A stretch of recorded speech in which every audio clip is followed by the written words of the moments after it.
So today we are going to talk about DNS. ठीक है, domain name service.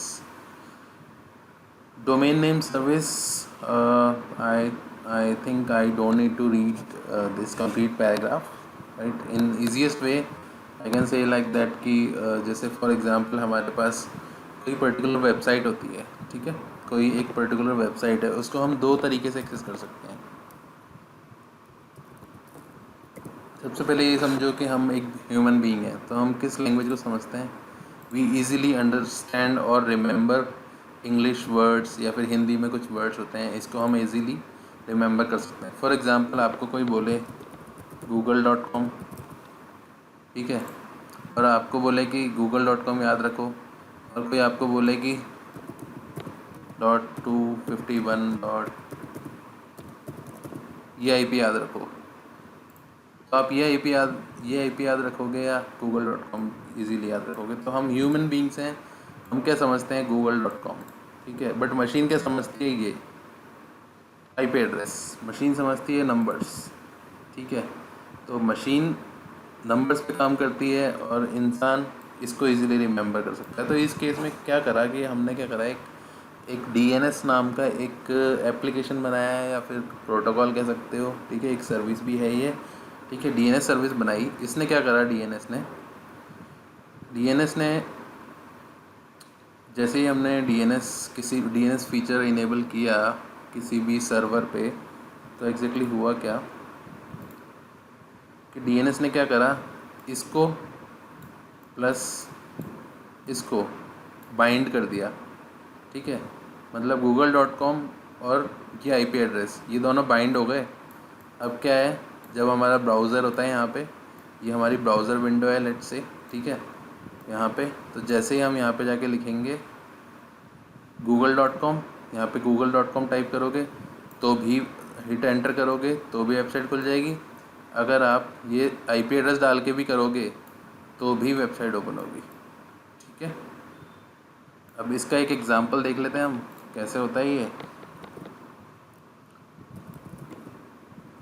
यहाँ पे जाओ तो सबसे पहले हमें google.com के सर्वर का अभी का करंट का आईपी एड्रेस देखना है, ठीक है. तो सिंपल टाइप करो ping.google.com. आपने टाइप किया, मेरे पास क्या एड्रेस आ रहा है, ये वाला एड्रेस आ रहा है.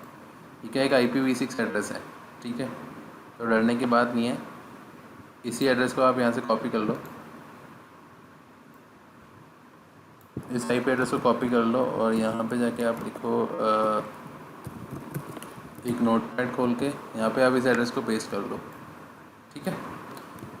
अब मैं जाता हूँ अपने ब्राउज़र पे आ गए हम लोग. अब ब्राउज़र में इस एड्रेस को मैंने पेस्ट किया, देन हिट एंटर. ओके, तो still we won't be able to access the google.com server, ठीक है. इससे ये IPv6 एड्रेस इसलिए आ रहा है just because of my service provider, ठीक है. Instead of using this we can do one more thing, we can resort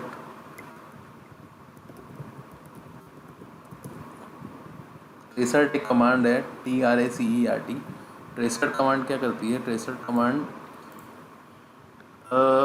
जो google.com तक पहुंचने के लिए जो हमें चाहिए होता है, मतलब google.com से हमारा लैपटॉप से google.com का जो सर्वर है वहाँ तक पहुंचने में कितने हॉप्स हुए, मतलब कितने राउटर्स आए, कितने बीच में मशीन्स आई, कितने डिफरेंट IPs आए, उनको ये ट्रैक करने के लिए, ट्रेस करने के लिए काम आती है कमांड. इस पूरी कमांड है ट्रेसर्ट. आगे लिखेंगे www.google.com, ठीक है. सिंपली एंटर हिट करना है हमें. इसके बाद में जैसे ही हमने एंटर हिट किया, इसके बाद हमारे पास कुछ ये लाइंस आने लगेंगी. अब इन लाइंस का मतलब थोड़ा मैं एक्सप्लेन करता हूँ कि क्या होता है. तो ये क्या बोल रहा है, पहले तो tracing route to google.com. google.com का राउट हम ट्रेस कर रहे हैं, ठीक है. अब क्या सारे हमारे पास IPv6 एड्रेस ही आ रहे हैं, ठीक है. IPv6 एड्रेस का मैं एक बार देख के बताऊंगा, जस्ट बिकॉज क्योंकि एक सिंपली अगर हमारे पास IPv4 एड्रेस होता है और हम यहाँ पे जाके डालते हैं तो हमारे पास गूगल का पेज ओपन हो जाता है. I think this will also not work.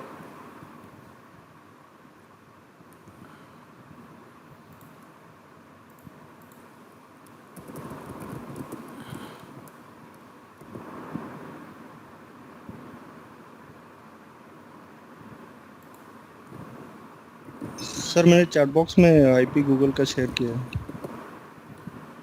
ठीक है, देख लेते हैं। तो और V6 आप ट्राई कर रहे हो सर, तो जो कॉलन है ना लास्ट वाला, उसको डिलीट करके ट्राई करो।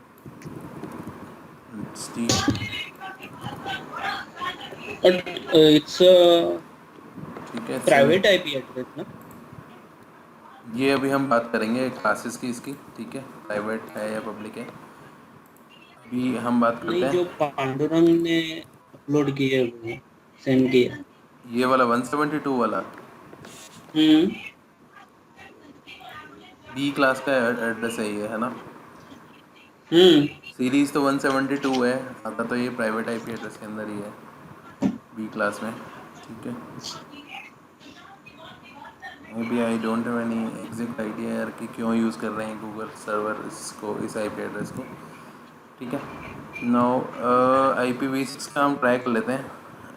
IPv6 ये वाला था ना हमारा, इसको हम ओपन करके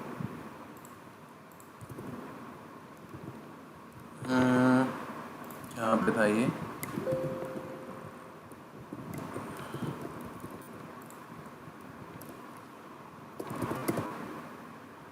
नहीं हो रहा इससे भी। ठीक है, मैं इसका देख के बताऊँगा IPv6 का कैसे होता है। ठीक है, अभी सिंपल सी बात ये समझने की है, जो ये मेरे पास जो आईपी एड्रेस आया है, ठीक है, हम इससे भी google.com के पेज को ओपन कर पा रहे हैं, प्लस हम google.com लिखेंगे तो भी पेज ओपन होगा। ठीक है, तो दो तरीके हैं एक इंटरनेट के पर्टिकुलर पेज को एक्सेस करने के। Either you can access it via IP address and you can access it via any name, right. तो डीएनएस हमने किस लिए यूज़ में लिया, एट द एंड फंडा बताने की ये बात है कि हम लोग इंग्लिश में google.com को रिमेंबर कर सकते हैं, but we can not remember this numerical value और IP addressing. That's why we are using DNS server. DNS server का क्या काम होता है, डीएनएस सर्वर रिजॉल्व करता है, ठीक है, name to IP, IP to name. ठीक है, बस डीएनएस सर्वर का सिर्फ इतना सा काम है। बाकी और इसकी अगर बुक की बात करूँ तो बुक के अंदर हम देख लेते हैं बुक में क्या बोलता है। बुक में यहाँ पे एक पीसी है हमारे पास और एक डीएनएस सर्वर है और एक और डीएनएस सर्वर है। ठीक है, तो इसमें यार फंडा वही है, बट मेरे को ये पूरा थ्योरी पार्ट कवर करना पड़ेगा। Instead of covering this you can read out from this book, right. और इजी है, ऐसा कुछ भी नहीं है इसके अंदर। नाउ डीएचसीपी पे मूव करते हैं। डीएचसीपी पे मेरे को जो डोरा प्रोसेस, जैसे सबकी क्वेरी है और डोरा प्रोसेस इंपॉर्टेंट भी है, तो इसको पढ़ लेते हैं एक बार। ठीक है, सो डीएचसीपी क्या होता है, dynamic host configuration protocol. In a simple way मैं इसको कैसे बोल सकता हूँ कि कोई भी मशीन है हमारे पास, फॉर एग्जांपल एक स्विच है, या फिर मेरे पास एक राउटर है, या फिर मेरे पास एक सर्वर है। ठीक है, एक स्विच है, एक राउटर और एक सर्वर है। ठीक है, या फिर एक लैपटॉप है या डेस्कटॉप है। ठीक है, अब टाइप कर लेते हैं। ठीक है, लैपटॉप स्लैश,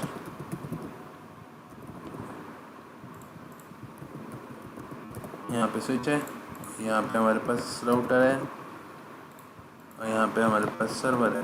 ठीक है, किसी भी मशीन को एक आइडेंटिटी देने के लिए हमारे पास क्या क्या चीज़ें होती थी।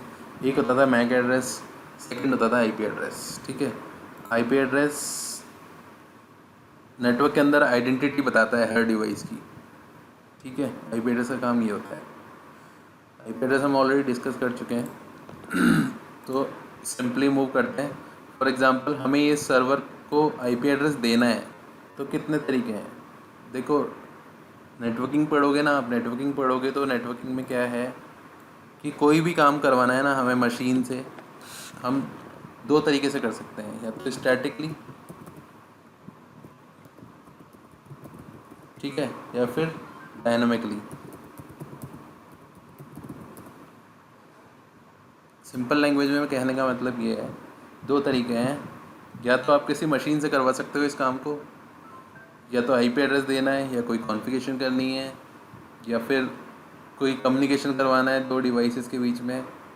पूरे नेटवर्किंग आप यहाँ से लेके जहाँ तक जब भी पढ़ोगे नेटवर्किंग, आपको ये चीज़ हमेशा मिलेगी कि किसी भी मशीन को कॉन्फ़िगर करने के दो तरीके होते हैं, या तो हम मैनुअली कर सकते हैं या फिर ऑटोमेटिकली कर सकते हैं, ठीक है, स्टैटिकली और डायनामिकली, ठीक है, दो तरीके होते हैं। ऐसे ही क्या होता है हमारा, जब हमारे पास अगर कोई सर्वर है या राउटर है या स्विच है हमारे पास, या लैपटॉप या डेस्कटॉप है, इसको आईपी एड्रेस प्रोवाइड करने के दो तरीके हैं। पहला, हम जाएं सेटिंग्स में जाएं लैपटॉप की, डेस्कटॉप की, और जाकर के हम मैनुअली कॉन्फ़िगर कर सकते हैं, ठीक है। जैसे आप यहाँ जाओगे, नेटवर्क शेयरिंग सेंटर में आ गए, चेंज एडेप्टर ऑप्शन पे गए, ठीक है। इसके बाद जाके ये आपके एडेप्टर्स आ गए, ठीक है, ये एडेप्टर है, ये एडेप्टर है, ये भी एक एडेप्टर है। तो आप यहाँ पे जाओगे और इसकी प्रॉपर्टीज़ में जाओगे। प्रॉपर्टीज़ में जाने के बाद में यहाँ पे एक ऑप्शन आता है इंटरनेट IPv4, यहाँ की प्रॉपर्टीज़ में जाओगे। जैसे ही आप यहाँ पे क्लिक करोगे, use the following IP address, उसके बाद यहाँ पे आप IP एड्रेस टाइप कर सकते हो अपना, ठीक है। यहाँ पे आप अपना डिफ़ॉल्ट गेटवे बता सकते हो। ये मैं आपको बताऊँगा डिफ़ॉल्ट गेटवे क्या होता है, सबनेट मास्क क्या होता है, ठीक है, ये हम कवर कर लेंगे। तो यहाँ पे आप मैनुअली कॉन्फ़िगर कर सकते हो, या फिर एक ऑप्शन आता है obtain an IP address automatically, ठीक है। दो ऑप्शन है, या तो मैनुअली कॉन्फ़िगर करो या फिर ऑटोमेटिक ले लेगा। मैं करता हूँ ऑटोमेटिक पे, ठीक है। इन केस मान लो मैं अगर इसको ऑटोमेटिक पे करता हूँ तो ये मशीन क्या होगी, ये मशीन ऑटोमेटिक सिंक होकर के और IP एड्रेस ले लेगी, ठीक है, डन। लेट्स से जैसे मेरा ये वाईफाई अभी कनेक्टेड है, तो मैंने इसकी प्रॉपर्टीज़ में जाता हूँ और TCP IPv4 की प्रॉपर्टी देखता हूँ, क्या बोल रहा है, ये obtain an IP address automatically. अभी ये IP एड्रेस ऑटोमेटिकली ले रहा है, मैंने अपना कॉन्फ़िगर नहीं किया हुआ है पर्सनल। यहाँ पे जाओगे आप, स्टेटस पे क्लिक करोगे, अभी आपके सामने एक टैब खुलती है, ठीक है, टैब खुलेगी। इसमें यहाँ पे डिटेल्स का बटन है, डिटेल्स पे जैसे ही क्लिक करोगे यहाँ पे आ जाएगा कि आपका IP एड्रेस है 192.168.43.113। ये किसने दे रखा है, ये ऑटोमेटिकली दे रखा है, ठीक है। अभी ये मैं बताऊंगा आपको इसका कैसे फंडा होगा और कैसे कैसे होगा। अभी समझाने की बात इतनी थी, चाहे कोई सी मशीन हो, राउटर, सर्वर, स्विच, कुछ भी हो, लेकिन IP एड्रेस हम दो वे से दे सकते हैं, मैनुअली और डायनामिकली, ठीक है, किसी मशीन के थ्रू दिलवा सकते हैं, ठीक है। अब बात करता हूँ कि DHCP कौन कौन सपोर्ट करता है। एक सर्वर को भी हम DHCP सर्वर बना सकते हैं, एक राउटर को भी हम एज ए DHCP सर्वर काम करवा सकते हैं, एक लैपटॉप डेस्कटॉप को भी हम एज ए DHCP सर्वर काम करवा सकते हैं, और एक स्विच को भी हम एज ए DHCP सर्वर काम करवा सकते हैं। अगर आपके पास कोई फायरवॉल है तो फायरवॉल को भी हम एज ए DHCP सर्वर काम करवा सकते हैं, ठीक है। अब DHCP में क्या होता है, DHCP के केस में होती हैं दो तीन चीज़ें। क्या होता है DHCP में, एक एग्जांपल बना लेते हैं क्विकली। लेट्स से ये एक सर्वर है मेरे पास, ठीक है, और यहाँ पे मेरे पास एक स्विच है, और यहाँ पे मेरे पास एक लैपटॉप लगा हुआ है या फिर डेस्कटॉप लगा हुआ है। तो मेरे पास दो लैपटॉप डेस्कटॉप हैं, ठीक है, एक स्विच है मेरे पास, एक स्विच है और एक राउटर है, ठीक है। बीच में क्या है, एक इंटरनेट सर्विस प्रोवाइडर है, जो कंपनी आपको इंटरनेट प्रोवाइड कर रही है। आपका जो राउटर या मॉडेम है वो इससे कनेक्टेड है इंटरनेट से, और एक यहाँ पे लगा हुआ है सर्वर, ठीक है। राउटर जैसे ही हमारा मॉडेम होता है उसके नीचे क्या लगा रहता है, हमेशा एक स्विच लगा रहता है जहाँ से डिस्ट्रीब्यूट होता है नेटवर्क, ठीक है। तो इस स्विच से क्या है, दोनों लैपटॉप कनेक्टेड है। अब क्या हो रहा है, दोनों लैपटॉप को इंटरनेट की कनेक्टिविटी मिल रही है। यहाँ पे ये हमारा इंटरनेट है, ठीक है। दोनों लैपटॉप्स के पास हमारे पास इंटरनेट कनेक्टिविटी है वाया दिस स्विच, ठीक है। ये लैपटॉप इजीली एक्सेस कर सकते हैं इंटरनेट को और इंटरनेट के रिसोर्सेज को, किसी पर्टिकुलर वेबसाइट को, ठीक है। अब बात करते हैं कि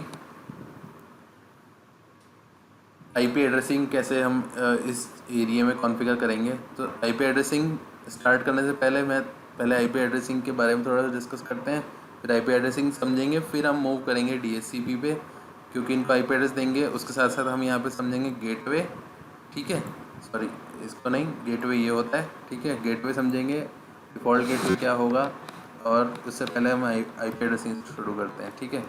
सबसे पहले IP एड्रेसिंग की बात करते हैं। IP एड्रेसिंग में क्या होता है, तो जब आईपी एड्रेसिंग जब बनी थी तो उस टाइम क्या हुआ था कि कुछ क्लास थी, मतलब ठीक है। आईपी एड्रेस मैंने आपको बता चुका हूँ कि व्हाट इज़ आईपी एड्रेस, वो मैं सब आपसे डिस्कस ऑलरेडी हो चुका है। आईपी एड्रेसिंग के अंदर क्या है, IPv4 की बात करेंगे स्पेसिफिकली हम, ठीक है, क्योंकि वाइडली यूज्ड हो रहा है। अभी आपको IPv6 मेरे लैपटॉप में इसलिए दिख रहा है क्योंकि मेरा जो इंटरनेट सर्विस प्रोवाइडर है वो IPv6 पे अपग्रेड हो चुका है, ठीक है। डेफिनेटली हम लोग IPv6 को भी टाइम दे सकते हैं, बट अभी इनिशियली मतलब IPv4 से स्टार्ट करना चाहिए, ठीक है। तो हम IPv4 के बारे में बात करेंगे, या फिर हम बुक में खोल लेते हैं इसको instead of this internet thing, ठीक है। यहाँ की बजाय हम चले जाते हैं बुक में,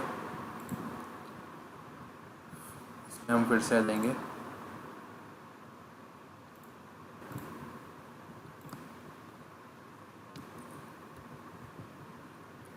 आईपी एड्रेस के बारे में बात कर लेते हैं। One of the most important topic in discussion of TCP IP addressing. An IP address is a numerical identifier assigned to each machine on an IP network, ठीक है। सिंगल सेंटेंस और इजी टू अंडरस्टैंड कि IP address क्या होता है, ठीक है। अब नाउ आईपी एड्रेस टर्मिनोलॉजी, ठीक है। बिट और बाइट आपको पता होगा, ठीक है। बिट और बाइट का आपको अंदाज़ा होगा। One question in diagram, which question, what question?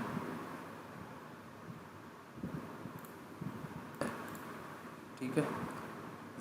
Zero and 1 is called bit and byte, ठीक है। A byte is 7 or 8 bit depending upon whether parity is used. For the rest of this chapter always assume a byte is 8 bit, ठीक है। तो क्या होता है, एक bit के अंदर कितनी बाइट होती हैं? एक बिट होती है हमेशा 8 बाइट के बराबर, ठीक है। ये वैल्यू वैसे आपको पता होगी, नहीं पता है तो मैं बता रहा हूँ। एक बिट में 8 बाइट्स होती हैं, ठीक है। नाउ बिट होते हैं। हाँ 8 बिट्स होते हैं, सॉरी। 7 बाइट इज 7 और 8 बिट्स, ठीक है। नाउ ऑक्टेट क्या होता है? Octet, an octet made up with 8 bits, ठीक है। अगर 8 बिट्स होता है तो उसको क्या बोलते हैं हम? Octet. In just an ordinary 8 bit binary number in this chapter, ठीक है। अभी आप सिंपल इतना समझो कि 8 बिट्स अगर एक साथ होती हैं तो उसको क्या बोलते हैं हम? एक ऑक्टेट बोलते हैं, ठीक है। Now let's talk about network address. Network address, this is designation used in routing to send packet to remote network access. For example, ये IP एड्रेसिंग के कुछ एग्जांपल्स हैं। 10.0.0.0, 172.16.0.0, ठीक है। IP एड्रेसिंग ये होती है। अभी तक हम इतना कर चुके हैं तो ये समझ आ रहा होगा, ठीक है। नाउ ब्रॉडकास्ट एड्रेस की बात कर लेते हैं। The address used by application and host to send information to all nodes on network is called broadcast address, ठीक है। जब भी हमारा स्विच ब्रॉडकास्ट करता था ना, ऐसे क्या करते हैं, और भी मशीनें होती हैं जो ब्रॉडकास्ट में बात करती हैं, ठीक है। तो जब ब्रॉडकास्टिंग इनको सेंड करनी होती है तो ये क्या करते हैं, आईपी एड्रेसिंग का फॉर्मेट चेंज कर देते हैं अपना। तो जब सामने वाला पीसी उस पैकेट को रिसीव करता है और ओपन करता है ना, तो वो देखता है कि इस पर ना जो मतलब जो आईपी एड्रेस आया ना वो रिफ्लेक्ट करता है कि ये ब्रॉडकास्ट मैसेज है। जब उसको रीड करता है तो ठीक है, वो आईपी एड्रेसिंग देख करके उससे मालूम पड़ जाता है, ठीक है, कि ये ब्रॉडकास्ट मैसेज है एक, this is not a general message, ठीक है। Example of layer 3 broadcast include 255.255.255.255। अगर ये आईपी एड्रेस है आपका 255 वाला, तो इसका मतलब है कि ये है एक ब्रॉडकास्ट पैकेट है, ठीक है। अब बात करता हूँ मैं मैक एड्रेस, लेयर 2 पे क्या होता था, मैक एड्रेस। लेयर 2 का ब्रॉडकास्ट एड्रेस क्या होता है? लेयर 2 का ब्रॉडकास्ट एड्रेस होता है FF:FF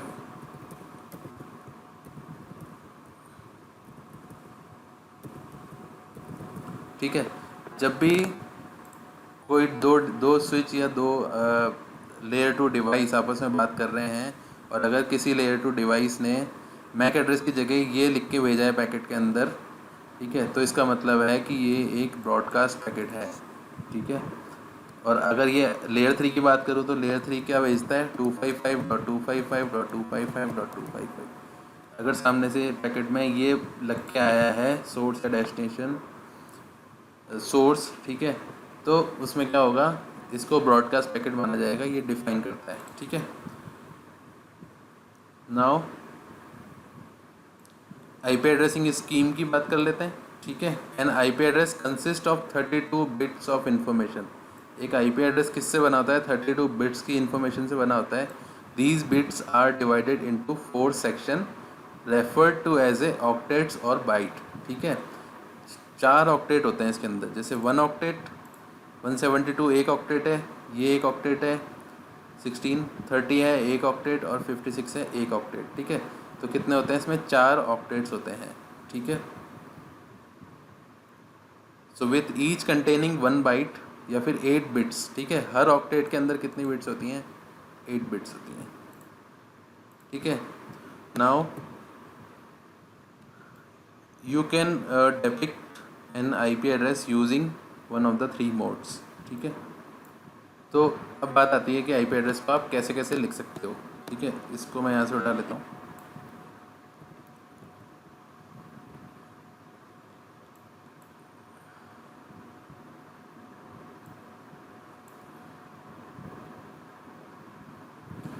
ठीक है, यहाँ पे आ जाते हैं।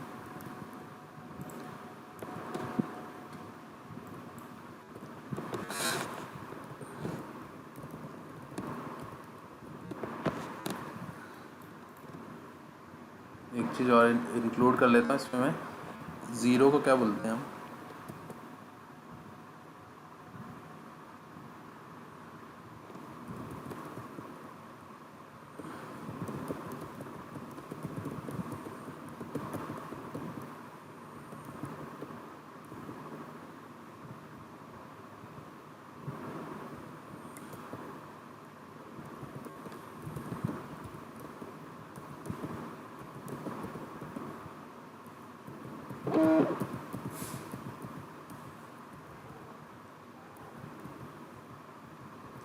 Done.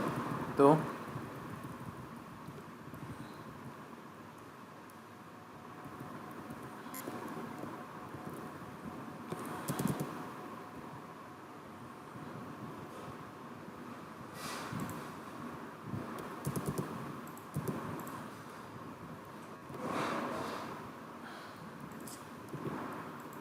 Hold on a second,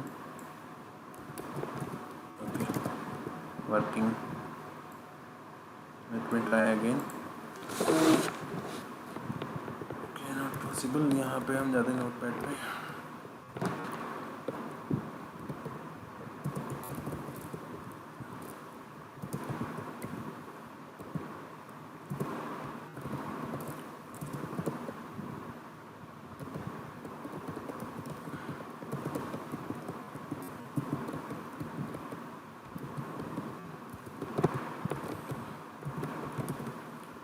ठीक है, तो हम बात कर रहे हैं अभी कि जो हमारे पास ये यहाँ पे लिखा हुआ है, कुछ हेक्साडेसिमल वैल्यूज़ लिखी हुई आ रही हैं, ठीक है। पहला पॉइंट डिस्कस करते हैं। पहले क्या हो रहा है, ये जो ये वाला फॉर्मेट होता है ना आईपी एड्रेस का 172.16.30.56, ये एक जस्ट एक एग्जांपल है, ठीक है। ये आईपी एड्रेस का एग्जांपल है। तो इसको क्या, इस फॉर्मेट को हम बोलते हैं डॉटेड डेसिमल फॉर्मेट, ठीक है। मतलब कोई भी आईपी ऐसे लिखा जाएगा, ठीक है। तो इसको क्या बोलते हैं, डॉटेड डेसिमल फॉर्मेट। अगर मैं अब इसको बाइनरी फॉर्म में कन्वर्ट करता हूँ, ठीक है। बाइनरी फॉर्म में कन्वर्ट करने के लिए क्या होता है, बाइनरी में कैसे कन्वर्ट करेंगे,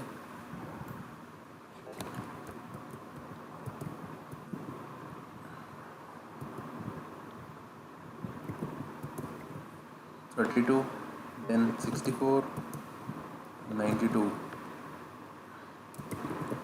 128 आई थिंक, ठीक है। तो जब हमें इसको, इस वैल्यू को 172 को क्या करना है, हमें बाइनरी में कन्वर्ट करना है। तो बाइनरी में कन्वर्ट करने के लिए हमें क्या करना पड़ेगा, हम 172 को कैसे काउंट कर सकते हैं, 172 को हम क्या करेंगे, 172 को शायद 92 नहीं आएगा।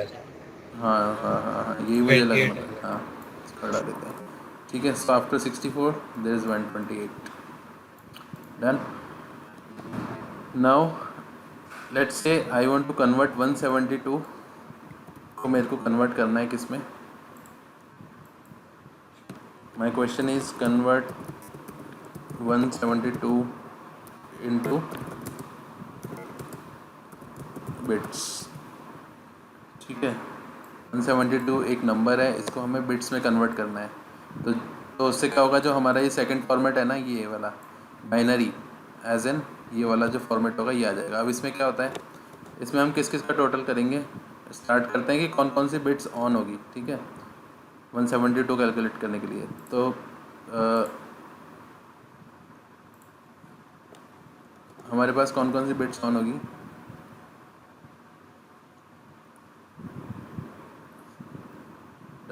तो लेट्स स्टार्ट फ्रॉम 128. ठीक है, 128 हो गया हमारा. कैलकुलेटर खोल लेते हैं यार, सबसे इजी, थोड़ा सा इजी रहेगा हमारे लिए. तो हम बात करते हैं 120, हमें 172 को कन्वर्ट करना है बिट्स में. तो 128 प्लस नेक्स्ट क्या करेंगे हम, 64 करते हैं तो कितना होता है, 192 होता है, मतलब 172 से ज़्यादा है. तो हम क्या करेंगे, 128 प्लस 32 करते हैं तो क्या होता है 162. मतलब कौन कौन सी बिट्स ऑन हो गई, एक तो हमारी 128 ऑन हो गई और दूसरी कौन सी हो गई, 32 ऑन हो गई. ठीक है, इसके साथ हमें क्या करना है, कितने का डिफरेंस आता है, 12 का डिफरेंस आता है. तो हम 12 कैसे कैलकुलेट करेंगे, 8 प्लस 4.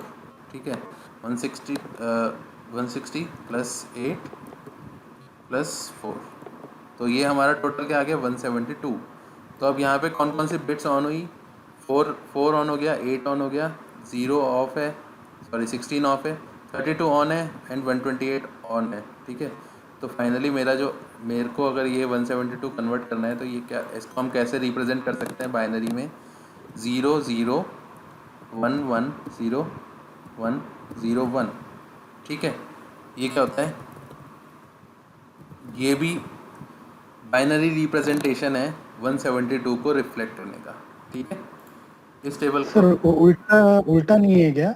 हाँ इसका राइट टू हाँ लेफ्ट जाएगा ये ना? उल्टा होगा, मतलब ये वाली वैल्यू आ जाएगी आपकी. ठीक है, एक्चुअली मैंने क्या, ये वाली जो बिट्स है ना, ये मैंने अपोजिट लिखा है, इसको हम अपोजिट कर लेते हैं. ओके, तो हमारे पास ये वाली वैल्यू आ जाएगी जो ये आ रही है. ठीक है, राइट. बट एक ओवरऑल जो है कॉन्सेप्ट वाली बात करूँ तो वो क्लियर होता है.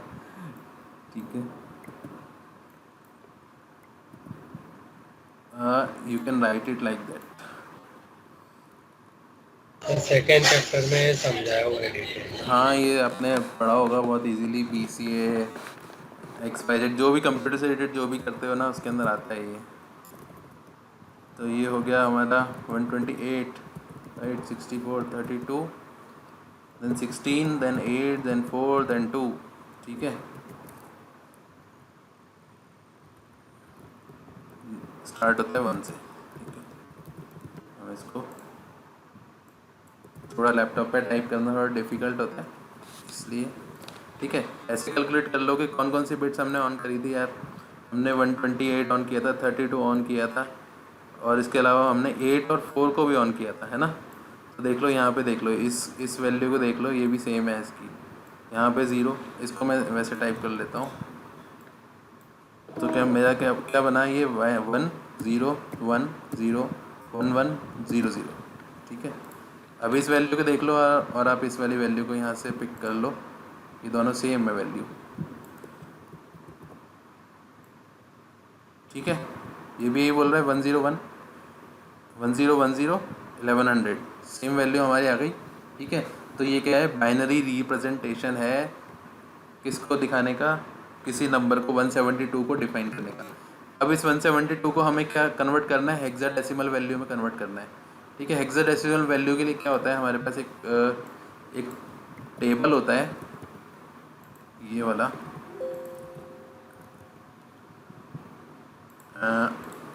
एक टेबल होता है, इसके अंदर क्या होता है, यहाँ पे बना देता हूँ इस टेबल को मैं.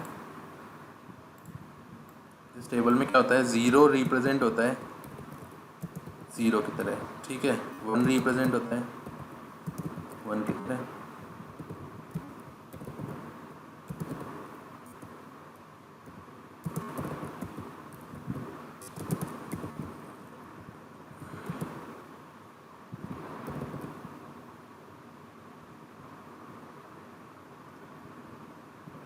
आई थिंक ये वाला फॉर्मूला इसमें लगता नहीं है, मुझे एग्जैक्टली ध्यान नहीं है, ठीक है।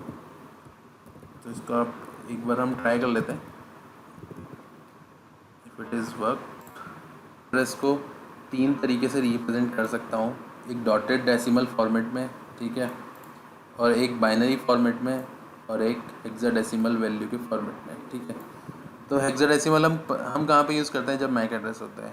हेक्साडेसिमल हम यूज़ करते हैं जब हम IPv6 एड्रेस की बात करते हैं, तब ये हेक्साडेसिमल वैल्यूज़ यूज़ आती हैं। ये हेक्साडेसिमल कन्वर्जन होता है डॉटेड डेसिमल का, ठीक है। But most of the time हम डॉटेड डेसिमल को यूज़ करते हैं, ठीक है। अब लेट्स मूव टू IP, जहाँ से हम शुरू हुए थे, ठीक है। तो ये 3 फॉर्मेट मुझे समझाने थे। अब बात आती है इसके बाद, all this example represent the same IP address, ठीक है।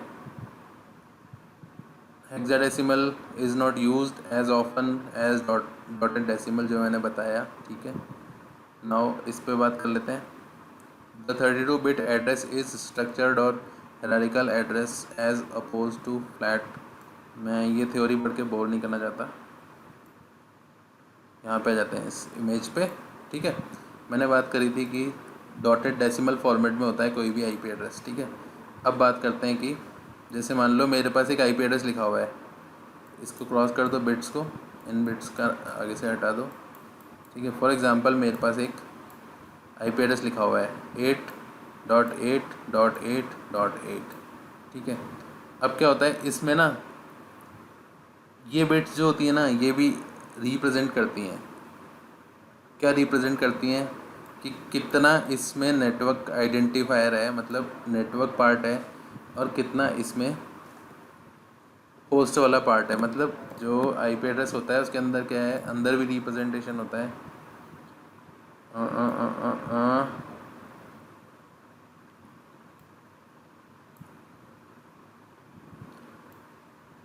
ठीक है, तो अंदर भी इसमें क्या होता है, रिप्रेजेंटेशन होता है। और IP एड्रेसिंग की टोटल 5 क्लासेस होती हैं, class A, class B and class C and class D and class E, ठीक है। क्लास D यूज़ आती है मल्टीकास्टिंग के लिए, क्लास E यूज़ आती है रिसर्च के लिए, जो हमारे साइंटिस्ट काम करते हैं। और हमारे जो आर्मी में जाओगे तो आप आर्मी में आपको क्लास E यूज़ होता हुआ मिल जाएगा इजीली। कोई अगर आप आर्मी का कोई कंप्यूटर देखोगे वहाँ पे क्लास E यूज़ आती है, ठीक है। अब इनकी रेंज होती है कुछ, ठीक है। हम इस नेटवर्क पोर्शन और होस्ट पोर्शन की अभी बात करेंगे, उससे पहले हम क्लासेस समझते हैं। क्लासेस समझेंगे तो ये नेटवर्क और होस्ट पोर्शन ऑटोमेटिक समझ में आ जाएगा हमें, ठीक है। नाउ इसमें थोड़ा डिफ़िकल्ट वे है, तो इंटरनेट की हेल्प ले लेते हैं।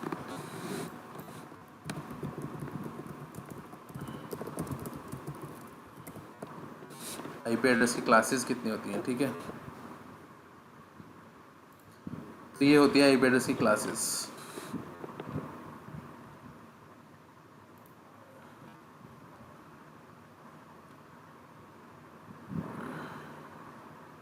ये रहा।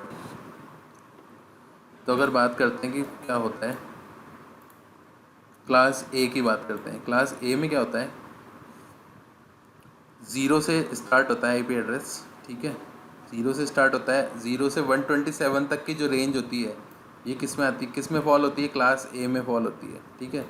अगर कभी भी आपको IP एड्रेस स्टार्ट होता हुआ दिखता है जिसकी रेंज 0 से ये 127 के बीच में आती है, एग्जाम्पल कैसे हुए इसके, ठीक है। मान लो IP स्टार्ट हो रहा है 1.2, ठीक है। IP स्टार्ट हो रहा है 11.1, ठीक है। IP स्टार्ट हो रहा है 120.1, ठीक है। ये कौन सी क्लास के IP एड्रेस हो गए, सारे IP एड्रेस ये A क्लास के हो गए। क्यों, क्योंकि ये 0 से 127 के रेंज के अंदर आते हैं, ठीक है।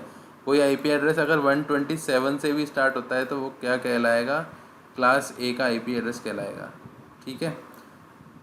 अब क्या होता है, नेक्स्ट क्लास B पे मूव करता हूँ मैं। B पे क्या होता है, B में एक रेंज है 128 से 191 की, ठीक है।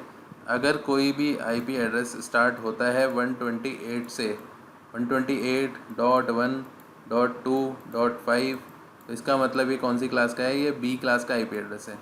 कोई भी IP एड्रेस स्टार्ट होगा 172, 160, ठीक है, 151, तो ये सारी कौन सी क्लास के हो गए? सारे के सारे ये बी क्लास के हो गए। क्यों? क्योंकि ये इस रेंज के अंदर आते हैं, 128 से 191 की रेंज के अंदर आते हैं, इसलिए ये बी क्लास के आईपी एड्रेसेस हुए। ठीक है। सेम सी क्लास के अंदर भी हमने क्या कर रखा है, एक लिमिट डिफाइन करी हुई है। ठीक है, लिमिट डिफाइन करी हुई है। वो लिमिट क्या होती है? 192 से लेके 223। तो 192 सीरीज़ से लेके 223 के बीच में जो भी आईपी एड्रेसिंग स्टार्ट होगी वो क्या होगा? सी क्लास का आईपी एड्रेस होगा। ये रेंज आपको याद रखनी पड़ेगी और ये याद हो भी जाएगी, थोड़ा सा प्रैक्टिकल करोगे तो आप। ठीक है, तो ये होता है, ये रिप्रेजेंट करता है कि आपका आईपी एड्रेस सी क्लास का है। ठीक है। Same goes for D class. D class की बात करते हैं, 224। कभी भी कोई आप मल्टीकास्टिंग, अगर आप इन फ्यूचर अगर आप मल्टीकास्टिंग और सिस्को में आगे जाते हो तो मल्टीकास्टिंग आप पढ़ोगे तो उसमें क्या होते हैं, जो मल्टीकास्ट एड्रेस होते हैं वो हमेशा 224 की रेंज से स्टार्ट होते हैं। ठीक है, 224 की रेंज से स्टार्ट होते हैं और उसकी जो मैक्सिमम रेंज होती है वो होती है 239। ठीक है। सेम ई क्लास होती है जो रिसर्च पर्पज़ से यूज़ आती है, उसकी रेंज होती है 240 से लेके 255 तक। ठीक है, तो ये है मेरी बेसिकली क्लासेस। ठीक है, मेरे को सिर्फ इसमें क्लासेस कवर करनी है आज, मैं और डेप्थ में नहीं जाऊंगा इसके अंदर ज़्यादा। ठीक है, सिंपली समझ लो कि क्लासेस क्या होती हैं। ठीक है, 3 क्लासेस होती हैं, मोस्टली यूज़ होने वाली 3 क्लासेस हैं। उसके अलावा डी और ई क्लास है, वो हमारे रिसर्च पर्पज़ के यूज़ में आती है जो ई क्लास है, और डी क्लास हमारे मल्टीकास्टिंग होती है उसमें काम आती है। ठीक है,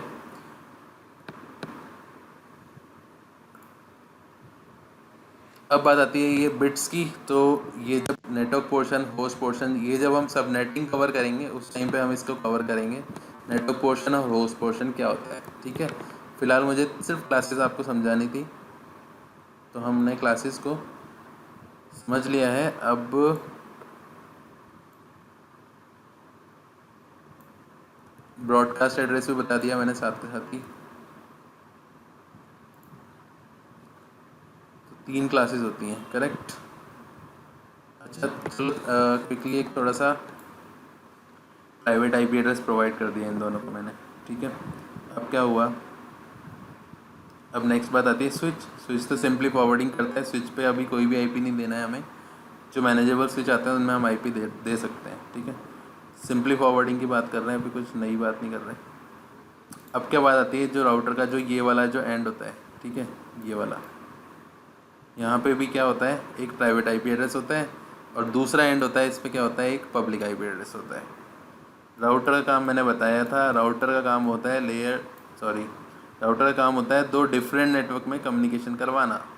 तो एक प्राइवेट आईपी एड्रेस और पब्लिक आईपी एड्रेस, इन दोनों के बीच में कम्युनिकेशन करवाने के लिए हमेशा बीच में राउटर काम करेगा, क्योंकि ये 2 डिफरेंट नेटवर्क है।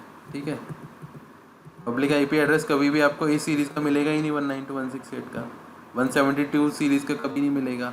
ठीक है, तो अब बात आती है कि हमने इनको आईपी दे दी है। अब बात आती है हमारा कि राउटर का जो ये एंड होगा इसका आईपी क्या होगा, इसका आईपी एड्रेस हम क्या देंगे। तो इसका आईपी एड्रेस, इसको क्या बोलते हैं हम, गेटवे भी बोलते हैं। हमारा जो लैन नेटवर्क है 192.168.1.1, तो ये मेरे किसका आईपी है, गेटवे का आईपी है।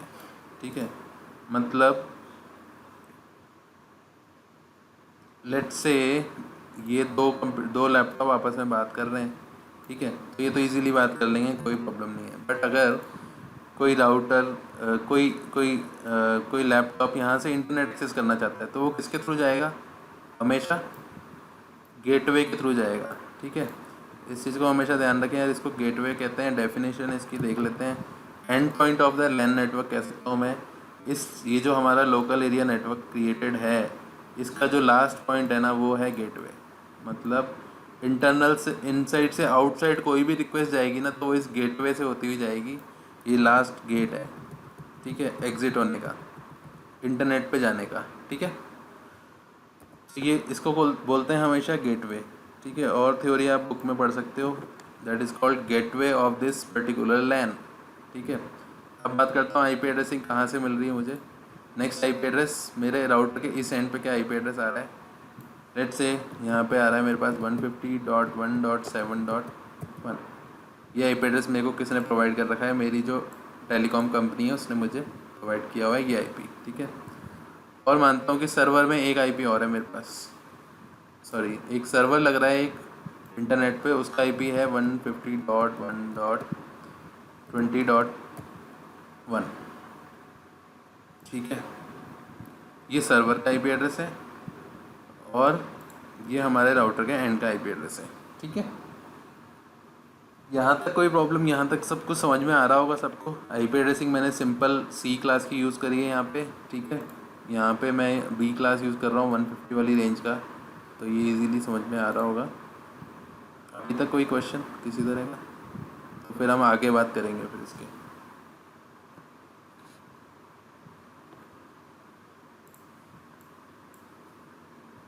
नो क्वेश्चन, चलो फिर मूव करते हैं। सबसे पहले DHCP के डोरा प्रोसेस को समझते हैं। सर एक क्वेश्चन है, हाँ। ये पब्लिक आईपी हम कुछ भी यूज कर सकते हैं क्या सिस्टम में?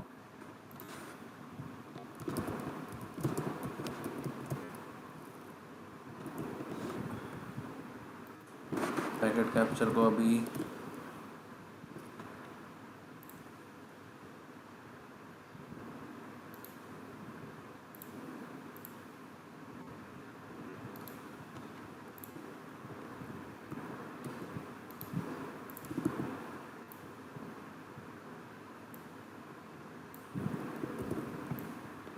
ठीक है, तो यहाँ पे बात कर लेते हैं। एक है हमारे पास क्लाइंट मशीन और एक है हमारे पास सर्वर, ठीक है। एक हमारे पास क्लाइंट है और एक सर्वर है। अब बात करते हैं कि ये दोनों कैसे आपस में बात कर रहे हैं, मतलब कैसे मैसेज एक्सचेंज होते हैं DHCP सर्वर के केस में, ठीक है। तो फाइनली DHCP की बात करता हूँ कि मान लो मैंने माना कि मेरे पास एक डेस्कटॉप है, ठीक है। इसको मैं डेस्कटॉप बोलता हूँ, ये मेरा डेस्कटॉप है, ठीक है। काफ़ी ज़्यादा जूम हो गया। ये मेरा डेस्कटॉप है, क्लाइंट मतलब डेस्कटॉप जिसको आईपी चाहिए। एक है मेरे पास सर्वर जिसका काम क्या है, आईपी देना। मैंने बताया था कि दो तरीके से आईपी दे सकते हैं, या तो मैनुअली आप दे दो या फिर किसी मशीन से दिलवा दो। तो हम क्या करेंगे, एक DHCP सर्वर कॉन्फ़िगर कर देंगे अपने नेटवर्क में।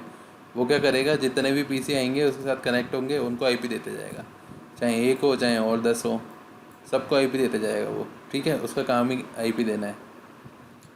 डन।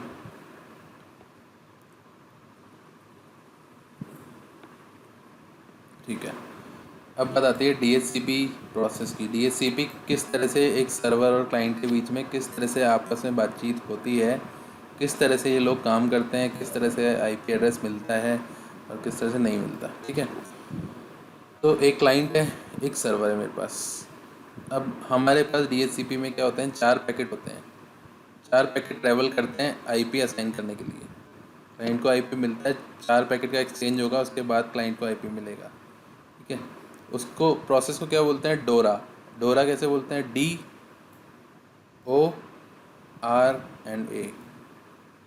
ठीक है।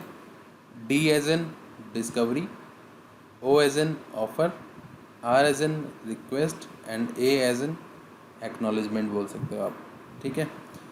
सबसे पहला क्वेश्चन आता है डिस्कवरी। मान लो मेरे पास कोई क्लाइंट है, मेरे पास कोई लैपटॉप डेस्कटॉप है। ये क्या करेगा, सबसे पहले रिक्वेस्ट भेजेगा अपने स्विच को। स्विच किसको भेजेगा, जो अब DHCP सर्वर लग रहा है उसके पास। मान लो DHCP सर्वर के पास रिक्वेस्ट गई, ठीक है। तो क्लाइंट ने कौन सा पैकेट भेजा, पहली रिक्वेस्ट में डिस्कवरी पैकेट भेजा, ठीक है। डिस्कवरी पैकेट सेंड किया सर्वर को। डिस्कवरी पैकेट क्या बोलता है, client broadcast to find available DHCP server. Discovery packet जब रिसीव हुआ, ठीक है, डिस्कवरी पैकेट गया तो वो मल्टीपल पॉइंट्स पे गया। सर्वर पे भी गया जैसे जैसे, और स्विच के पास गया, और नेटवर्क के अंदर अदर मशीन्स लग रही थी उनके पास भी गया।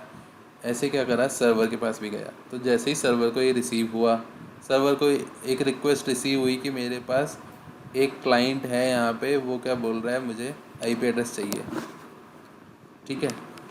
वो कह रहा है कि मुझे एक आईपी एड्रेस चाहिए। तो सर्वर का तो हमने काम ही यही रखा हुआ है कि DHCP का आईपी एड्रेस असाइन करना नेटवर्क के अंदर। तो जैसे ही सर्वर को ये रिसीव होगा डिस्कवरी पैकेट, उसको खोल के देखेगा, उसको मालूम पड़ेगा कि किसी क्लाइंट ने मुझे रिक्वेस्ट भेजी है आईपी एड्रेस की।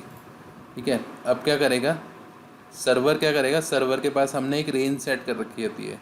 ठीक है, सर्वर को बता रखा होता है कि भाई तू मतलब एक रेंज बता देता हूँ, सर्वर को हम रेंज बता देते हैं।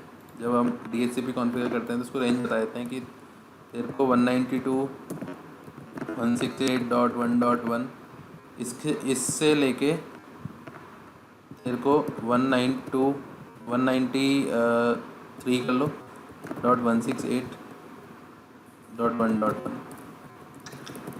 192 रहेगा ये। ठीक है, 1.1 से मेरे को 11.1 के बीच का IP देना है। ठीक है, सर्वर के अंदर हमने ये रेंज सेट कर रखी है कि सिर्फ इसी के अलावा, इसके अलावा कोई IP नहीं देना है। ठीक है, ओके, रेंज को हम इधर ऐसा करते हैं, इसको 10 भी कर सकते हैं, 11 भी कर सकते हैं, 255 तक होता है। ठीक है, ये IP देना है, हमने एक सेटिंग करी हुई है ऑलरेडी सर्वर में। तो सर्वर क्या करता है, सर्वर एक रिप्लाई जनरेट करता है, उसमें क्या बोलता है, वो ऑफ़र करता है, उसके पास जो अवेलेबल IP एड्रेस होता है वो भेजेगा, वो ऑफ़र करेगा किसको, क्लाइंट को। तो पहला पैकेट आया डिस्कवरी पैकेट को खोल के सर्वर ने देखा, सर्वर ने क्या बोला कि मेरे पास ये IP एड्रेस अवेलेबल है अगर आपको चाहिए तो। ठीक है, क्लाइंट उस पैकेट को पढ़ेगा, डेस्कटॉप रीड करेगा उसको। ठीक है, तो यहाँ पे पढ़ लेते हैं, server responds with available address and options.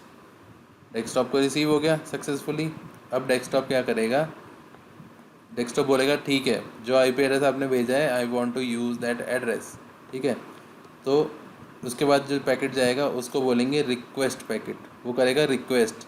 ठीक है, client requested to offered address, जो ऑफर्ड एड्रेस था ना, जो सर्वर ने ऑफ़र किया था, उस एड्रेस को क्लाइंट बोलता है कि ठीक है मैं इस एड्रेस को यूज़ करना चाहता हूँ। ठीक है, तो वो इस एड्रेस को यूज़ करने के लिए एप्लीकेबल हो जाता है। और उसके बाद वो सर्वर के पास रिक्वेस्ट आती है, सर्वर क्या करता है, उस क्लाइंट के नाम से अपने पास एक एंट्री जनरेट कर लेता है कि वही ये मेरा मैक एड्रेस था, AA वाला जो मैक एड्रेस है, इसको इस PC को मैंने ये वाला IP दे रखा है। ठीक है, फिर सर्वर वो IP किसी को कभी भी असाइन नहीं करता, क्योंकि सर्वर के पास एक एंट्री होती है टेबल के अंदर, उसकी भी टेबल होती है, उसमें एक एंट्री होती है जिसमें वो मैक एड्रेस रख लेता है PC का, और उसके साथ में IP एड्रेस को सेव कर लेता है अपने पास। ठीक है, अब वो IP एड्रेस कभी भी किसी को असाइन नहीं होगा। ठीक है, रिक्वेस्ट पैकेट रिसीव हो गया।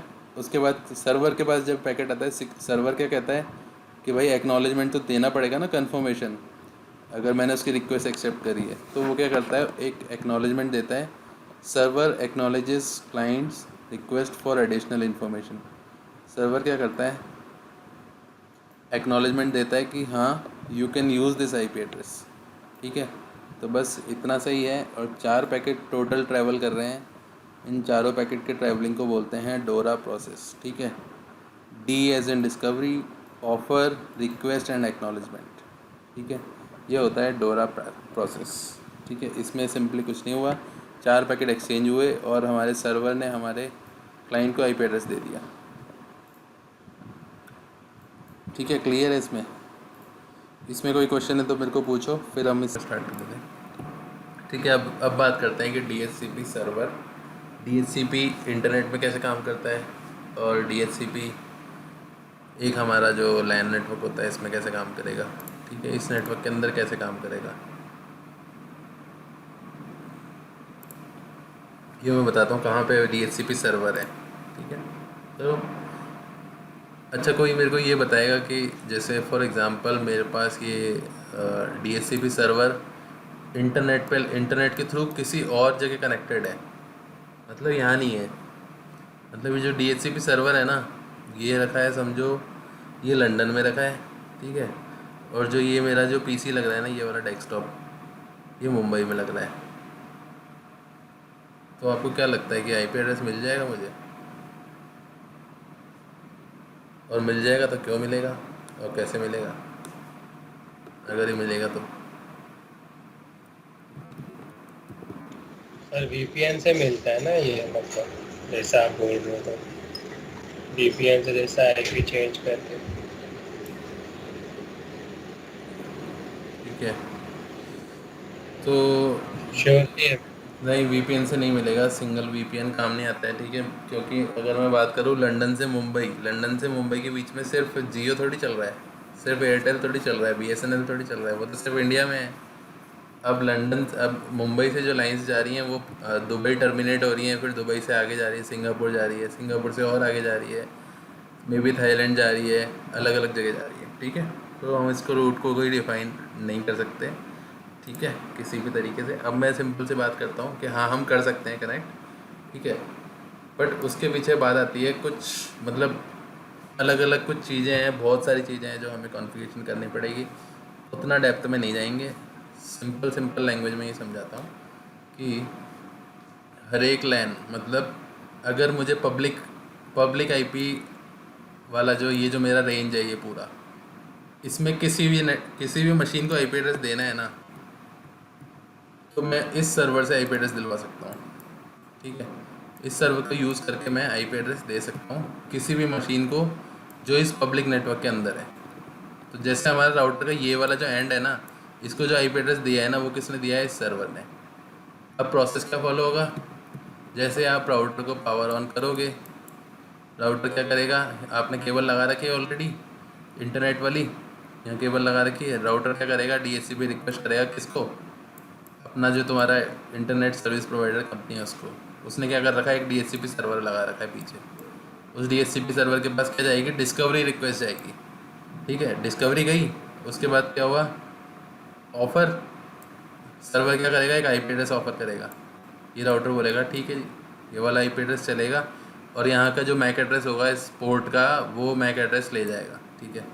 ऑफ़र। उसके बाद क्या प्रोसेस होता है? रिक्वेस्ट। ये क्या भेजेगा? एक रिक्वेस्ट भेजेगा कि ठीक है, I would like to use this IP address which is 150.1.7.1, ठीक है। रिक्वेस्ट गई, उसके बाद सर्वर बोलेगा okay you can use this address. तो ऐसे करके इसको ये वाला आईपी 150 वाला जो आईपी है ये असाइन हो जाएगा। सेम डोरा प्रोसेस फॉलो आएगा। बीच की चीज़ों को मैं इन्वॉल्व नहीं करना चाहता, वो बहुत लंबा प्रोसेस होगा, ठीक है। सिंपल सा ही समझो, आपका जो घर का जो आईपी मॉडम है उसको इस तरह से आईपी मिला, ठीक है। अब मैं बात करता हूँ कि अगर हमें इन दोनों डेस्कटॉप को आईपी देना है, ठीक है, तो कौन देगा? तो दो चीज़ें होती हैं। अगर मैं घर का मॉडम की बात करता हूँ, घर का जो हमारा मॉडम होता है, जो मॉडम कंपनी हमें देती है, ठीक है, वो कंपनी क्या करती है, इस मॉडम के अंदर ना एक डीएचसीपी फंक्शन या डीएचसीपी फीचर होता है, इसको इनेबल कर देती है, ठीक है। डीएचसीपी फीचर को इनेबल करने के बाद क्या होता है, यहाँ पे ऐसे एंटीनास भी लगे रहते हैं आपके मॉडम पे, ठीक है। तो डीएचसीपी फीचर जैसे ही इनेबल होता है ना, तो उससे क्या होता है, फिर जितने भी आप डिवाइस कनेक्ट करोगे, या तो आप मतलब आप मोबाइल फ़ोन कनेक्ट करो तो उसको भी आईपी मिल जाएगा, ठीक है। आप वायरलेस के थ्रू आप कोई टैब कनेक्ट कर लो, टीवी कनेक्ट कर लो, उसको भी आईपी मिल जाएगा, ठीक है। तो विदाउट किसी भी आईपी के ये राउटर कम्युनिकेट नहीं करेगा, ठीक है। अब इतना समझ में आ गया। तो डीएचसीपी सर्वर कहाँ पे रन कर रहा है? हमारा घर, होम नेटवर्क की बात कर रहा हूँ, जो हमारा घर होता है इसके अंदर जो नेटवर्क होता है वो इस राउटर पे कॉन्फ़िगर किया हुआ है हमने। इसके अलावा अगर हम चाहें तो हम क्या कर सकते हैं, जैसे हमारा ये घर का नेटवर्क है, यहाँ पे मान लो 1 2 3 4 5 डिवाइस हैं, ठीक है, ये टोटल 5 डिवाइस है मेरे पास। तो मैं क्या करूँगा, यहाँ पे भी मैं अपना एक सर्वर लगा सकता हूँ। अपना घर पे एक डीएचसीपी सर्वर आप लगा लो और डीएचसीपी सर्वर कॉन्फ़िगर कर लो, और क्या होगा, उससे सारे सबको आईपी असाइन होने लग जाएगा, ठीक है। इवन एक और काम कर सकता हूँ मैं, जो मेरा लैपटॉप डेस्कटॉप है ना, जो इसको मैं क्या कर सकता हूँ, इसको कॉन्फ़िगर कर सकता हूँ कि ये डीएचसीपी सर्वर का काम करें और सबको आईपी एड्रेस देने लग जाए। स्विच को भी मैं बना सकता हूँ सेम, ठीक है। अब क्या होता है, जो घर में जो हमारे मॉडर्न राउटर्स जो आते हैं वो क्या होते हैं, स्विच और राउटर दोनों काम करते हैं। क्यों? क्योंकि उस राउटर के पीछे होते हैं 4 पोर्ट, ठीक है। उन चार पोर्ट होते हैं, इनफ हमारे लिए इतना ही होता है। हम मैक्सिमम 4 डेस्कटॉप या लैपटॉप ईथरनेट केबल से कनेक्ट करते हैं, इससे ज़्यादा हम यूज़ कर ही नहीं सकते। यूज़ कर सकते हैं मतलब, yes we can configure DHCP in router also, definitely. Cisco के जो राउटर्स होते हैं इनमें भी हम डीएचसीपी को कॉन्फ़िगर कर सकते हैं, ठीक है। तो ये रहा थ्योरेटिकल पार्ट। अब बात आती है यार, वो बहुत लंबा प्रोसेस होगा अगर मैं समझा रहा हूँ तो, यहाँ से क्या होता है, जैसे मान लो ये सर्वर लंदन में लग रहा है, तो हाँ डेफिनेटली आप इससे ना इनको आईपी एड्रेस दे सकते हो। बट एक बात हमेशा ध्यान रखना, जो रेंज इसकी है ना 192.168.1.10, सेम रेंज का आईपी एड्रेस इस सर्वर पे होना चाहिए, तभी इनको आईपी मिलेगा, अदरवाइज़ नहीं मिलेगा। इसका one of the best example देता हूँ। जैसे इंडिया में हमारे यहाँ पे विप्रो है कंपनी, एक आईटी कंपनी, आईबीएम है, मल्टीपल आईटी कंपनीज हैं। इन लोगों का क्या है, अपना प्राइवेट नेटवर्क है, खुद का अपना पर्सनल नेटवर्क है। तो इनके सर्वर्स सारे इंडिया में नहीं है, ठीक है। May B DHCP server Paris में है विप्रो का, ठीक है। मे बी इंडिया में भी एक है, उसकी बैकअप कॉपी, ऐसे होता है, ठीक है। तो इनका क्या पर्सनल नेटवर्क है। अब कई बार आईपी इनको पेरिस से मिलता है, कभी लंदन से मिलता है, कभी यूएस से मिलता है, ठीक है, कभी कनाडा से भी मिलता है, ऐसा होता है, ठीक है। तो प्राइवेट नेटवर्क में, बट बात यह है कि सेम रेंज का आईपी एड्रेस यूज़ होना चाहिए दोनों एंड पे, ठीक है। अब कोई कहे कि भाई ये घर वाले में हो जाए, तो घर वाले में नहीं होगा, वो डिवाइसेस बहुत अलग आते हैं और काफ़ी कॉस्टली आते हैं। ये सिमुलेटर सॉफ्टवेयर है, ठीक है, जो हम यूज़ करते हैं CCNA लेवल तक की स्टडी के लिए कह सकता हूँ मैं, ठीक है, इसके ऊपर नहीं कहूँगा, ठीक है। बट इसमें भी क्या है, कुछ बग्स हैं, कुछ मतलब फिक्स होते रहते हैं, बग्स आते रहते हैं, ऐसा होता रहता है। तो 100% वर्चुअलाइजेशन सक्सेसफुल नहीं होता, इस चीज़ का हमेशा ध्यान रखें जब भी इस पे काम करें, ठीक है। तो अभी मैं बात करता हूँ राउटर्स की और स्विचेस की, कि राउटर क्या होता है, राउटर को मतलब कैसे हमें सेटअप करना है। लेट्स से ये एक राउटर है 1841 सीरीज़ का, ठीक है। अब क्या करना है, इसको आप राउटर को क्लिक करो, ठीक है। इसको हम कर लेते हैं जूम इन कर लेते हैं। ये back panel of your router है, ठीक है। बैक पैनल पे क्या क्या होता है राउटर के, एक पावर कॉर्ड लगी रहती है, एक ऑन ऑफ का स्विच होता है ये वाला, ठीक है। फिर उसके अलावा स्लॉट होते हैं, स्लॉट 0, स्लॉट 1, ठीक है। ये क्या है, अभी ब्लैंक है ये स्लॉट, इनमें कुछ नहीं है। नेक्स्ट है, कुछ पोर्ट होते हैं, fast Ethernet port, 2 fast Ethernet port हैं, एक कंसोल पोर्ट है जिससे इस मशीन को हम मैनेज कर सकते हैं। नेक्स्ट पोर्ट है ऑक्सिलरी पोर्ट, AUX, जिससे हम इंटरनेट यूज़ करने वाला मॉडेम कनेक्ट कर सकते हैं, ठीक है। तो ये हमारा राउटर है। अब हम क्या कर सकते हैं, फॉर एग्जांपल जैसे मेरे को ये जो स्लॉट 0 है, इसमें मुझे कुछ इंसर्ट करवाना है, ठीक है। तो क्या होता है, ऐसे क्या होता है,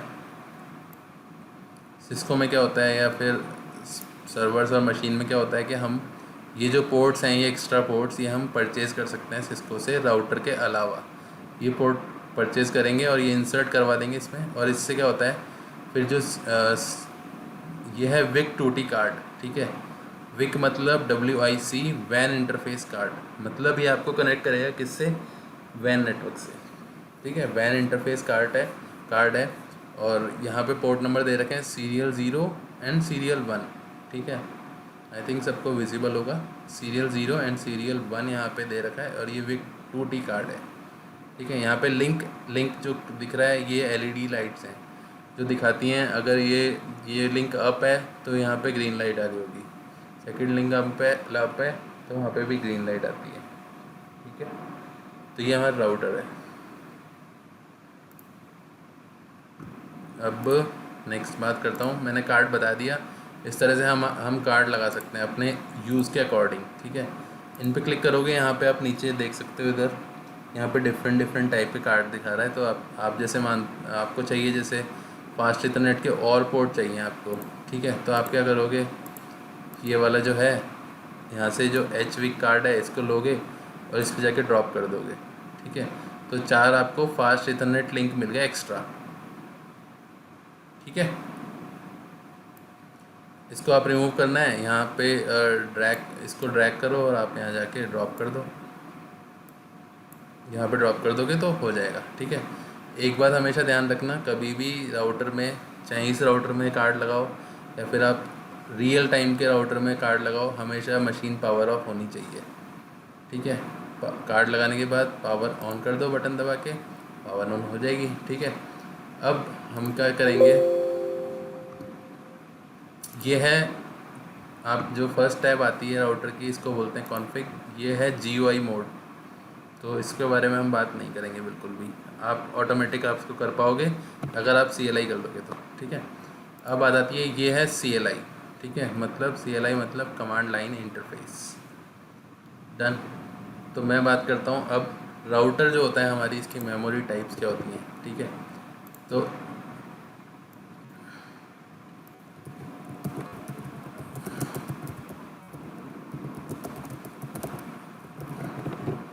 राउटर में कितने टाइप की मेमोरी होती है, ठीक है।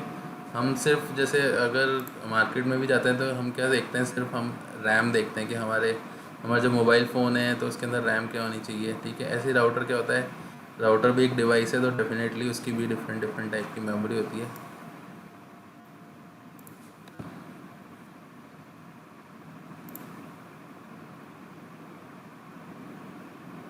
ठीक है, रैम रोम का कॉन्सेप्ट आई होप पता होगा सबको। अगर नहीं पता तो रैंडम एक्सेस मेमोरी होती है और एक रीड ओनली मेमोरी होती है, ठीक है।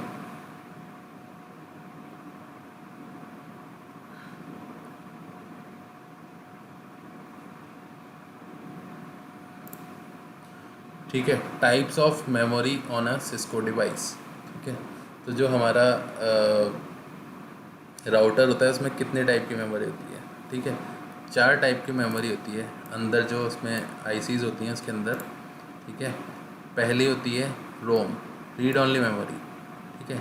ये स्टोर करती है, store a bootstrap program that is use to initialize a boot process. This is a read only type of memory, so it can't be altered, ठीक है। रीड ओनली मेमोरी होती है वो क्या होती है, फिक्स होती है, जो ऑलरेडी डाल के प्री लोडेड कह सकता हूँ, प्री लोडेड होती है, जो सिस्टम में ऑलरेडी आती है, ठीक है। वो सिर्फ रीड ओनली होती है, ठीक है। We can not change it, ठीक है। नेक्स्ट बात आती है रैम। ऑटोमेटिक समझ में आ रहा होगा। नेक्स्ट है स्टोर्स अ बूट स्टेप प्रोग्राम, ठीक है। बूट स्टेप एक प्रोग्राम होता है उसका, राउटर को जो बूट करने के लिए हेल्प करता है, ठीक है। मतलब जो राउटर का भी एक ऑपरेटिंग सिस्टम है जिसको बोलते हैं iOS, ठीक है। जैसे हमारा विंडोज़ 10 है, विंडोज़ 9 है, सॉरी विंडोज़ 7 है, विंडोज़ 8 है, ये क्या है, ऑपरेटिंग सिस्टम। तो राउटर का जो ऑपरेटिंग सिस्टम है वो होता है iOS, ठीक है। अब iOS को भी हम कहीं कहीं पे स्टोर करते होंगे, तो उस iOS को हम स्टोर करते हैं फ्लैश मेमोरी में।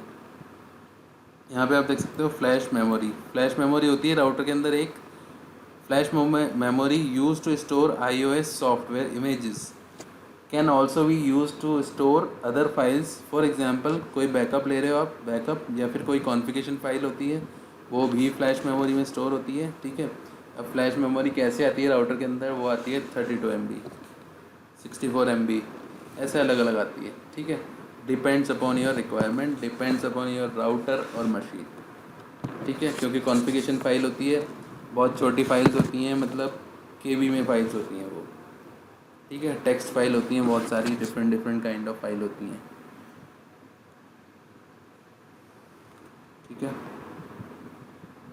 ये हो गया configuration file retain its content even after a device is restarted, ठीक है। मतलब डिवाइस रीस्टार्ट हो जाता है ना, उसके बाद भी फ्लैश मेमोरी से क्या होता है, हम इन कॉन्फ़िगरेशन को रीस्टोर कर सकते हैं हमारे राउटर में, ठीक है। तो राउटर की जो इमेज होती है ना, राउटर का जो सॉफ्टवेयर जो होता है ना, वो फ्लैश मेमोरी में सेव रहता है। जैसे आप राउटर को पावर ऑन करोगे तो वो फ्लैश मेमोरी से वो उसको ऑपरेटिंग सिस्टम को उठाएगा और डीकम्प्रेस करके आपके सामने दिखा देगा, ठीक है। जैसे हम यहाँ पे अभी हमने सिस्को पैकेट ट्रेसर खोल रखा है, इसमें हमने ये राउटर का CLI खोल रखा है, ठीक है। तो यहाँ पे आप देख सकते हो सेल्फ डीकम्प्रेसिंग द इमेज। ये डीकम्प्रेसिंग कहाँ से हो रही है, डीकम्प्रेसिंग ये हो रही है हमारी फ्लैश मेमोरी से, ठीक है। यार रैम रोम का बताना नहीं है मुझे, ये पता ही होता है सबको मोस्टली, ठीक है। रैम होती है random access memory. The running configuration of the device is store here, ठीक है। The type of memory losses its content when a device is restarted, ठीक है। जब भी डिवाइस रीस्टार्ट होता है तो जो रैम में जो भी डेटा स्टोर होता है ना, वो हो जाता है रिमूव, ठीक है। क्योंकि एक वॉलेटाइल होती है और एक नॉन वॉलेटाइल होती है, ठीक है। रैम और रोम के ये कॉमन से डिफरेंस है। नहीं बताया तो आप रैम रोम के बारे में थोड़ा सा एक बार रिवाइज कर लो यार, ठीक है। तो ये RAM ROM and flash. RAM के अंदर क्या होता है, जो हमारी स्टार्टअप रनिंग कॉन्फ़िगरेशन, मतलब करंटली मुझे राउटर की बात करनी है बट शायद टाइम कम पड़ेगा, तो मैं इस वाले टॉपिक को कल के लिए पोस्टपोन करता हूँ। बट फ़िलहाल मैं आपको मेमोरीज बता देता हूँ, ठीक है। तो 4 मेमोरीज हैं, RAM ROM and flash memory and NV RAM memory, ठीक है, नॉन वोलेटाइल, ठीक है। Usually use to store a startup configuration file. This type of memory retains its content even after a device is power down और restarted, ठीक है। Device power down हो जाता है या रीस्टार्ट भी हो जाता है तो भी इस मेमोरी में जो सेव होता है वो सेव ही रहता है, ठीक है। फ्लैश मेमोरी यूज़ आ रही है iOS को यूज़ करने के लिए, iOS को रखने के लिए इसका ऑपरेटिंग सिस्टम होता है, जो कि एनवी रैम यूज़ आ रही है स्टार्टअप कॉन्फ़िगरेशन फाइल रखने के लिए, रैम यूज़ आ रही है रनिंग कॉन्फ़िगरेशन को रखने के लिए, और रोम यूज़ आती है बूट करने के लिए, ठीक है। रोम एक टेम्परेरी मेमोरी होती है, जैसे ही डिवाइस को पावर ऑफ करोगे रैम में से जो भी लिखा हुआ जो भी डेटा होता है वो रिमूव हो जाता है ऑटोमेटिकली डिवाइस के पावर ऑफ होते ही, ठीक है।